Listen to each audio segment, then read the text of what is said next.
Hello everyone and welcome to my channel. So today is the day, the first time I talk about J.B. Kerning a little bit more in detail.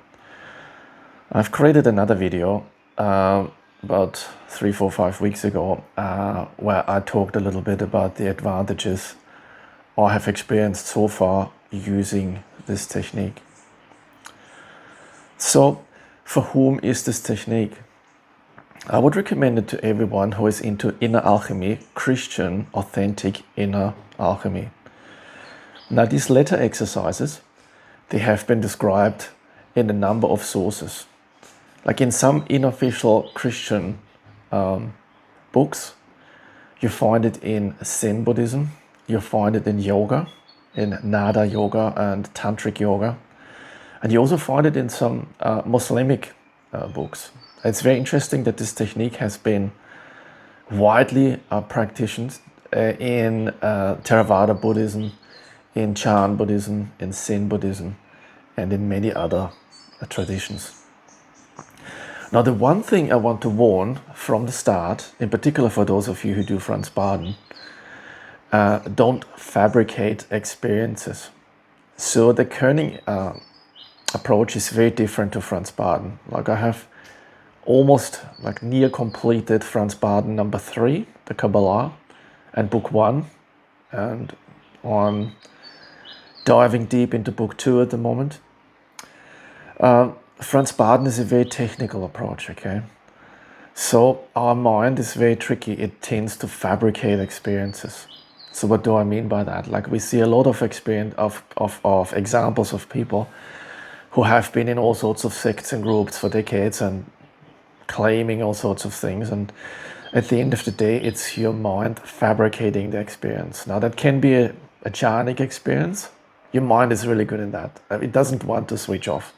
If you want to let go of your mind, it pretends to be gone and fabricates a jhanic experience, a Franz Baden experience. You think you have achieved 4-elemental equilibrium, or you think you have accomplished Akashic draws simply because your mind fabricates the experience.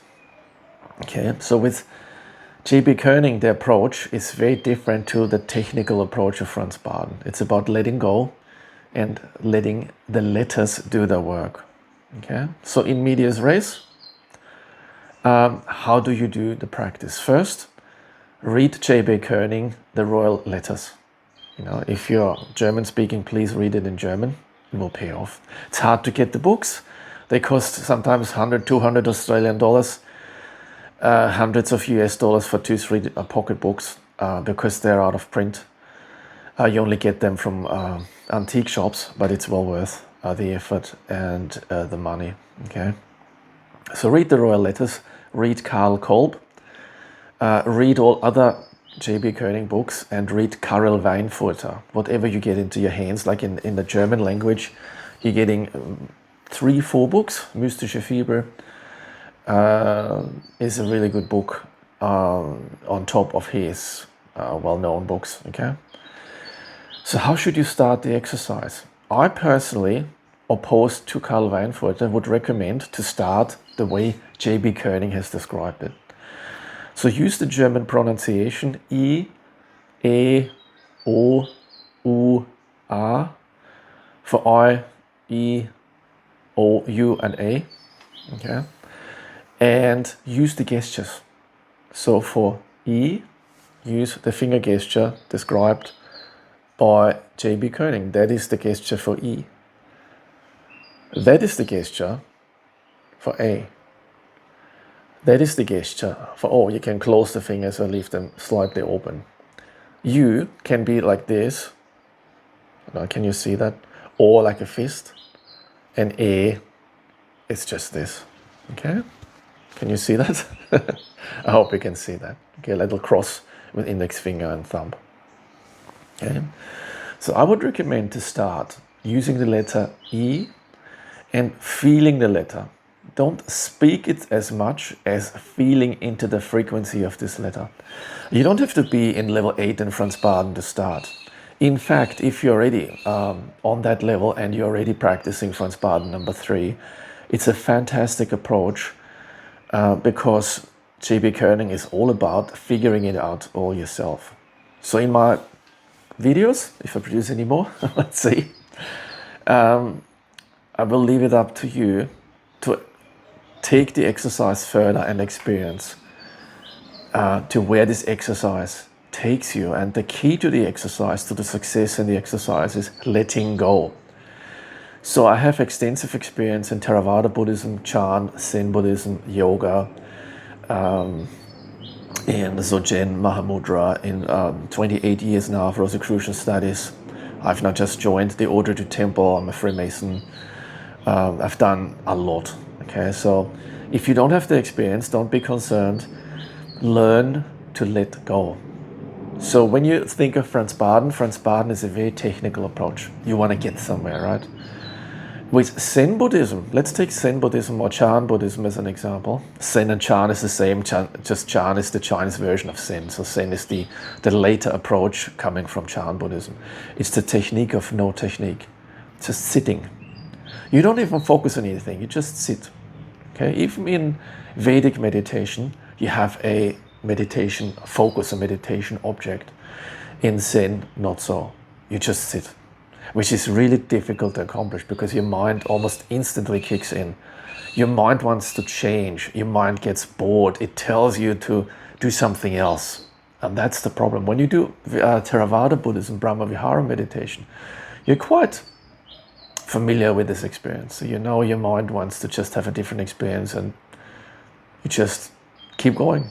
Oh yeah, there's just this little bit of dissatisfaction because you're doing the same thing for a long time. Meaning like 8-9 hours a day for like 30-40 days on a meditation retreat, okay? Your mind will tell you it's time to do something else. But you must not believe all you think and feel. It's your mind, right? Your mind tricks and deceives you. It's a monkey mind. In the Indian science, it's called the monkey mind. Jumping from tree to tree because it can't sit still for too long. So when you do this posture, you can think, don't speak, think the letter E, let it go, don't forget to breathe in and out, but let this feeling of E become a, how should I say that, sufficient experience, okay? That might take a few weeks. Do not continue until you really feel that you have connected, that you have united with this frequency of E. And then go to A. Do the same thing with A. Okay. After a few weeks, you do E, A. Okay. You go from E to A. You can then try the O. Try these 3 letters. The most important part of this exercise is to letting go. Just be with this frequency. Forget everything what comes up in your mind. Just when something comes up in your mind, acknowledge it, breathe it, because everything which comes up in your mind is a good indication of what's actually going on within, like in insight meditation. But let it go. You know? Don't try to think nothing, like in Franz Baden exercises. Is try really hard to have your mind empty. Okay, the success also with Franz Baden is letting go. It's always letting go. Even more so with J.B. Kearning. Okay, the success of these exercises depends on your ability to letting go and uniting with this frequency E, A, O, and R. Now you may see a difference that this frequency may flow. Don't try to make it flow. Okay, don't fabricate the experience. You may get into like really blissful states. Okay, just let it happen and end the exercise at some point. Maybe do 5-10 minutes in the beginning. If you can do it for half an hour, that's great. Do it daily. And from this point on, don't stop. Don't have a day where you don't do the exercise. Even if it's 1 minute somewhere in an aeroplane, you know, before you go to bed, make sure you do the exercise. If you stop, as Karl Weinfurter said, it's not beneficial and it takes a lot of effort to get back into it again. And for certain reasons, in this lifetime, you may be locked out by it. It's the same as in Neigong, Neidan, Inner Alchemy in the Taoist form. You can't stop a day. If you do, you have to start from scratch. Okay. That can be different meditation. It doesn't always have to be the letter exercise. If you do genuine meditation, you may replace that for a while with the lettering exercises. But practice every day, a genuine Christian spiritual practice. As I said in another talk, I consider the way to Nibbana in Theravada Buddhism, the Taoist path to the deathless and to immortals, or the Christian Inner Alchemy exercise, or the Orthodox Christian exercise of theosis as one and the same. For me, it doesn't matter if I do a Buddhist meditation to Nibbana or a theosis practice. Yes, as I mentioned in another video, the terminology could not be more difficult. More different, which is difficult to understand.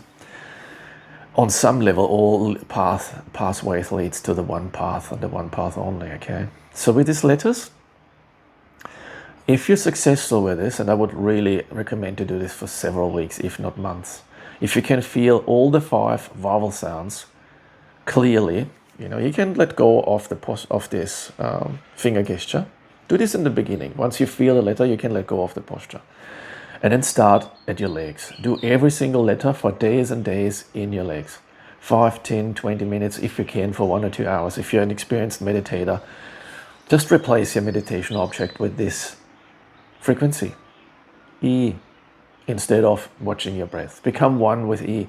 Experience the first heart jhana with E, E, O, U, R. So for those of you into hardcore Theravada Buddhism, if you have experienced the first, second, third jhana, you will be in for it, because these frequencies have certain effects. And I don't want to overwhelm you with telling you what they are. Just try to figure out what is E, O, U, R. Where in the body does it resonate? Okay, what is the element of every letter?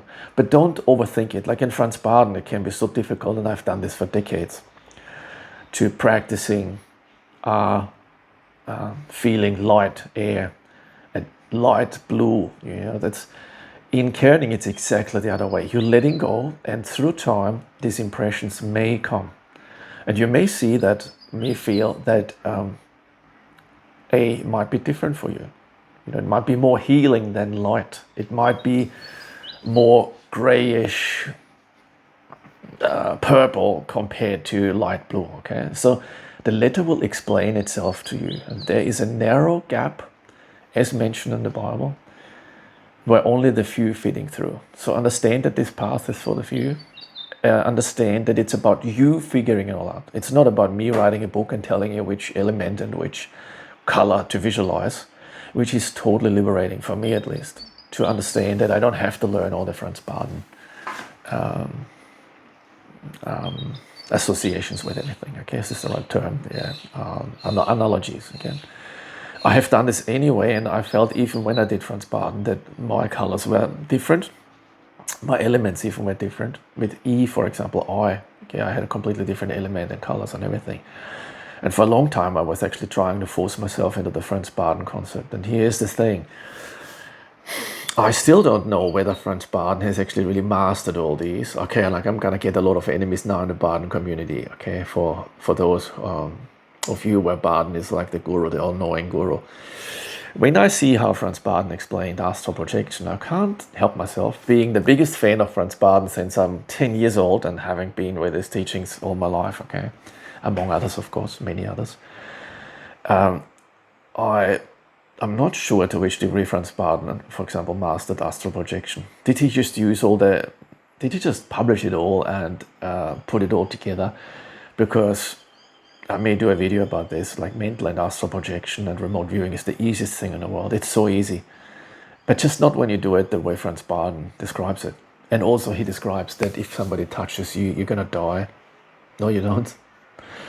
So there's a few errors in Franz Baden, or if you want, inconsistencies. Okay, so with Kearning, the really good thing about this concept is you building up your own experience from scratch, from your own experience and your own experience alone. These letters, which are the names of the divine, the letters of the divine, if you think of it, E, A, O, U, R. After a while, you may actually combine these letters.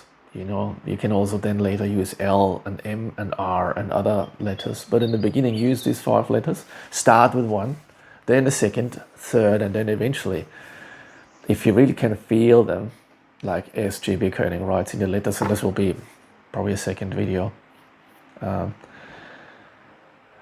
just to inform you, like I'm I'm very careful with giving these videos because I don't want to misinform people. This is way too important and way too significant to mislead people. This would have serious karmic consequences. So I'm trying my best to keep it simple and let you have the experience. We're all waiting for Samuel Robinson's book. So Samuel, if you see that, we're all keen to read your book and also getting your turn on this, your approach to it. I'm keen to learn the Mailänder approach and keen to learn your way of doing kerning if you have any ideas. But in particular, the Mailänder approach, which is very difficult and even simpler, even less technical, if you could say that, I guess.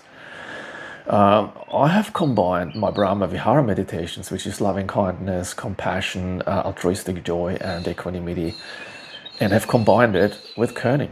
Because for me, as I said before, it's all the same. For me, theosis, nibbana, inner alchemy, it's all the same. You can't accidentally unself yourself because you do Theravada Buddhism, like some friends of mine pointed out. No, you can't. It's all the same. It's just a different approach. It's just a different way of letting go. Some people use a lot of techniques, like in yoga and tantric yoga is even more technical than Franz Baden. In Taoism, the same thing. It's this belief that with technique we can will ourselves into inner alchemy and into immortality and into eternal life, into the kingdom of heaven, into nibbana, whatever you want to call it. For others, it's about letting go, because the you in you is exactly what you have to let go of. Okay, as I said, as I pointed out in many videos, the you in you is the false self. That's the thing which has to be crucified, one way or another. And the abilities in you, they come step by step once the real you appears, or the real self. Like in yoga, sorry, in Buddhism, there is no self. Okay, like this is all, whether it's the condition of neither being nor non-being, or the real Adam, the second Adam, or whatever you want to call it, theosis, that's all conceptual knowledge. You will see once you practice all these different traditions, it's all one and the same. Okay, so this video is becoming longer than I intended to, so we'll leave it at that. Practice I, E, O, U, A during the next weeks if you feel like it. You can use the finger gestures in the beginning, then at some point let go of it, and then when you feel the letter, when you really unite with the letter, when you can feel the frequency within and without, like everywhere, if you become one with the letter to some degree, at least a significant degree, when you can really feel it and see that the exercise come to a point where you're not fabricating it and by itself through the exercise, through minutes and hours of exercise, you get to the point where you can clearly feel the letter. They will start explaining themselves, and from that point on, you barely need any guidance. Like start with the feet, then continue to feel the E, and then later all the other letters in your legs, and then slowly walk up. Like there's a lot of descriptions in Kerning that you do it in 7 segments. Okay, that's too much for this video, and probably more than I want to give you, because you have to figure it out all on your own. And that's the most important part. It's not that I don't want to tell you. I should not, because I have found my way, and you will find yours. And your way might be completely different than mine. You might go all of a sudden into Taoism, you do Nada Yoga, you be a total Kerning fan, Mailänder, you might become a member of the Order to Temple, you might go with Samuel Robinson or Jan Gladwig or other people. You might find a different teacher. Okay, you might become your own master if you want. Don't fabricate it, learn to let go. If your mind tells you to stop, just sometimes it's really time to stop. In many cases, it's just the mind getting tired and wanting to change, and that's exactly the problem. If you give in to this, it's like a person who goes to the fridge at night and eats, you know, because your mind tells you, I'm hungry. You're not hungry. It's just the mind wanting a change. You need some chocolate. You know, your mind actually needs your chocolate. It's probably the bad gut bacteria in your belly who need the chocolate, and they tell you just you're hungry. Okay, and it's the same here. If you get impatient, learn to sit through it. In Zen and Chan Buddhism, you're sitting through the pain, right? So you're sitting for 1, 2, 3 hours in a half lotus position, and there's pain, and you realize the pain is actually not real. Sometimes it's physical, then you have to stop. Okay, if you have a condition, physical condition, but if not, sit through it, because you will see the pain all of a sudden goes away. It was just your mind making it up. So I hope that helps. Give it a go, in particular if you're a Franz Baden practitioner. It's an incredible relief to realize that there's a different approach too, which is as valid as the one of Franz Baden, and that you learn a lot by actually giving it a go and doing the Kerning method. There is a certain danger to some people to become psychotic, in particular those who fabricate too much. Okay, so letting go, if you have any discomfort with it, it's like in the Kundalini rule number 1. If you do Kundalini yoga in the deepest India, what the Swamis tell you, if you go completely crazy, stop. Okay, don't meditate. Just go to the river, have a swim, eat a schnitzel. Best way to stop a Kundalini experience, eat a big chocolate cake after a massive schnitzel. Okay, do everything you shouldn't do. Don't eat sattvic, eat tamasic. Tamasic food, everything sweet, a lot of meat. Super unhealthy, by the way. I don't do this at all. No, I do sometimes.